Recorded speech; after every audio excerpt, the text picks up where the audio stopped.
خامند اور بیوی کے رشتے کو، بعض بیویاں ایسی نادان ہوتی ہیں کہ اولاد کی محبت میں خامند کو ڈیگریڈ کرتی ہیں، بعض خامند ایسے نادان ہوتے ہیں اپنے ماں باپ کے احترام میں بیوی کو ذلیل کرتے ہیں، اپنے بہن بھائیوں کی سن کر اپنی بیوی کو مارتے پیٹتے ذلیل کرتے ہیں۔ یہ ہر گھر کی کہانی ہے۔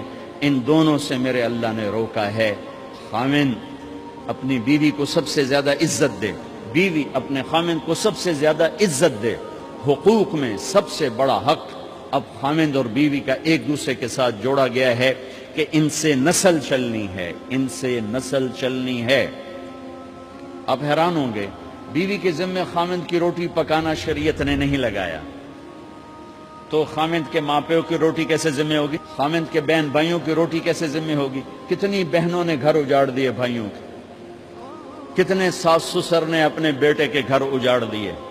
یہ چاروں طرف پھیلی ہوئی کہانیاں بتا رہا ہوں، کوئی خواب نہیں سنا رہا ہوں، کوئی باہر کی زندگی نہیں بتا رہا ہوں کہ جوائنٹ فیملی سسٹم بہت اچھا ہے اگر شریعت کا پتہ ہو، اور بہت برا ہے اگر شریعت کا پتہ نہ ہو۔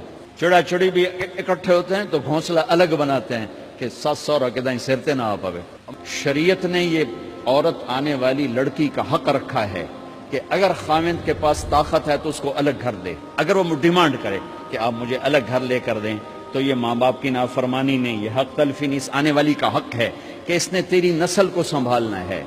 اگر یہ ساس کے بھی سنیں، سسر کے بھی سنیں، نندوں کے بھی سنیں، دیور کے بھی سنیں، پھر تیری بھی سنیں، تو یہ تو پاگل ہے، یہ بچے کہاں سے پالے گی؟ یہ بچوں کی تربیت کب کرے گی؟ یہ تو دن کو روئے گی کہ ساسا آکھے، رات کو روئے گی سو رہے آکھے، اگلے دن آکھے گی میں نے تو تیری بہن ہے آکھے ہے۔ تو اس کو تو بچے پالنے کا وقت نہیں۔ ہماری نسل کیوں برباد ہو گئی؟ کہ ماؤں نے اپنی ڈیوٹی چھوڑ دی ہے۔ 3 سال کا بچہ سکول میں ڈالنے بلا سکول والوں نے کیڑی فکر ہے، انہوں نے پیسے لے کے انہوں کھڈاونا۔ میرے نبی نے کہا 7 سال تک تو نماز بھی نہ کہو، گلے سے لگا کے رکھو۔ 7 سال تک نماز بھی نہ کہو، بس اس کو قریب کرو قریب کرو قریب کرو، 10 سال میں جا کے نماز کہو۔ 3 سال کے بچے کو ڈالتے ہیں اسکولوں میں، اس کے لاشعور میں ماں باپ سے نفرت پیدا ہو جاتی ہے۔ یہ میری اب بیتی ہے، اللہ نے مجھے تبلیغ میں لگا دیا تو شریعت پڑھنے کے بعد اللہ نے میرا سر جھکا دیا، ورنہ میں تو بالکل باغی ہوتا۔ تو میرے نبی فرما رہے ہیں 7 سال تک نماز بھی نہ کہو، بس سینے سے لگا کے رکھو تاکہ تمہاری صفات منتقل ہوں اور تمہاری محبت ان کے اندر منتقل ہو۔ تو جب بیوی پر پورے گھر کا بوجھ پڑ گیا تو وہ اپنے بچوں کو کب پالے گی اور بچوں کی کب وہ تربیت کرے گی؟ وہ تو صبح سے شام تک چولہے پر تھک چکی ہے، اور اوپر سے جو تانے ہیں وہ الگ ہیں، جلی کٹی، کبھی ساس کہہ رہی، کبھی سسر کہہ رہا، کبھی بہنیں، کبھی دیور، تو وہ تو بالکل بیچاری پاگل ہو جاتی۔ کہیں اس کا الٹ بھی ہوتا ہے، آنے والی ایسی آتی ہے کہ پورے گھر کو تباہ کر کے ماں باپ کو بھی دھکا دلا کے اپنے خامند کو لے کے نکل جاتی، ایسا بھی ہے لیکن یہ بہت کم ہے۔ ابتدائی رشتہ خامند اور بیوی ہے، خامند اور بیوی یہ ابتدائی رشتہ ہے۔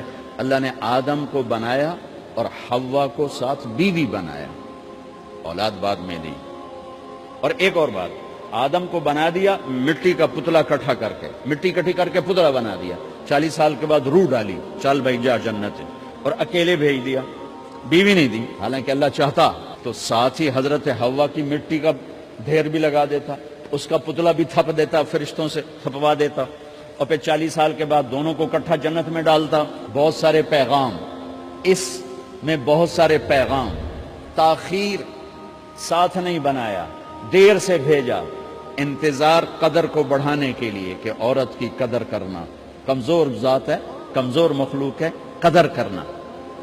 دوسرا،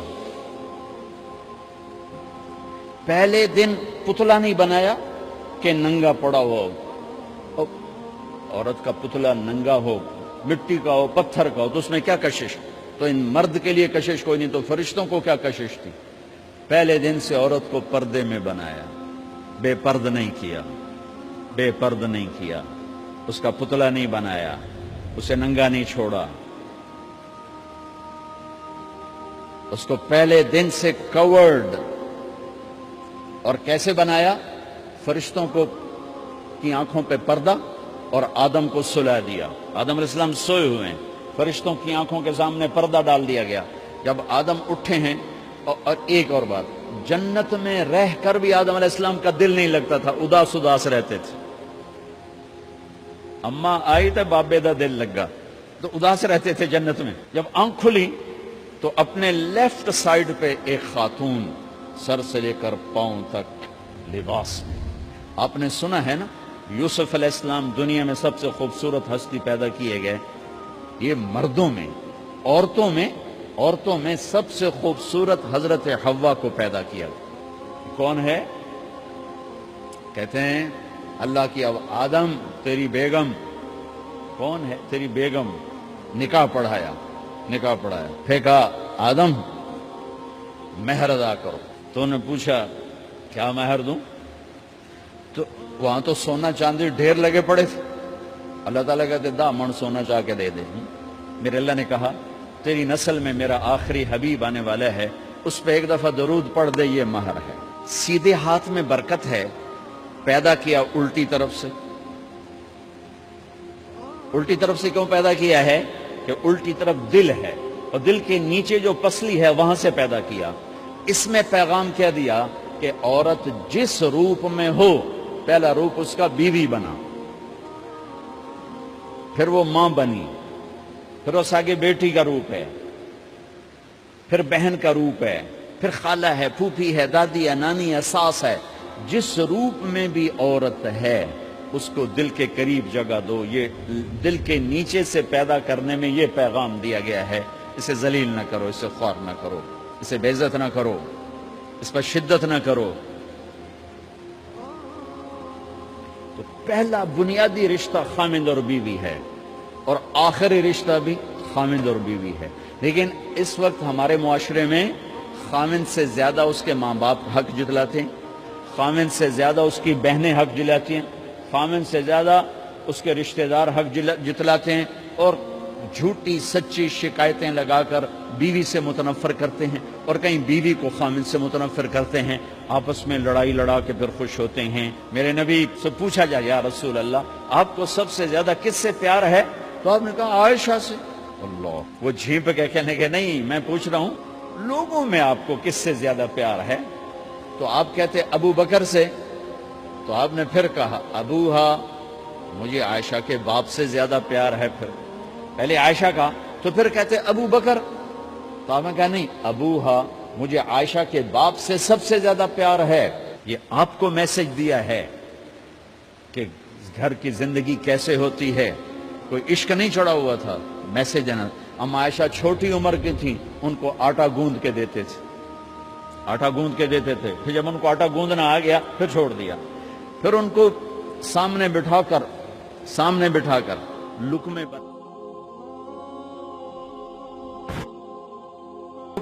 سامنے بٹھا کر لقمے بنا کے کھلاتے تھے.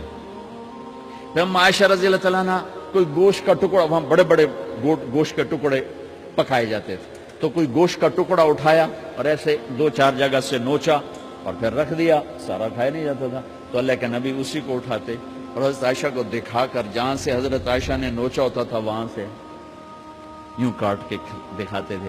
پھر حضرت عائشہ رضی اللہ تعالیٰ نے گلاس اٹھایا پانی پینے کے لیے، جہاں ہونٹ لگائے تو پہ گلاس رکھ دیا. بڑے بڑے گلاس ہوتے تھے، تو حضرت ہمارے نبی اٹھاتے تھے، جہاں عائشہ کے ہونٹ لگے ہوتے تھے وہاں ہونٹ لگا کے پانی پیتے تھے. یہ آپ کو سکھانے کے لیے ہے. اپنے گھر والوں کے ساتھ بیٹھ کے کھانا کھاتے.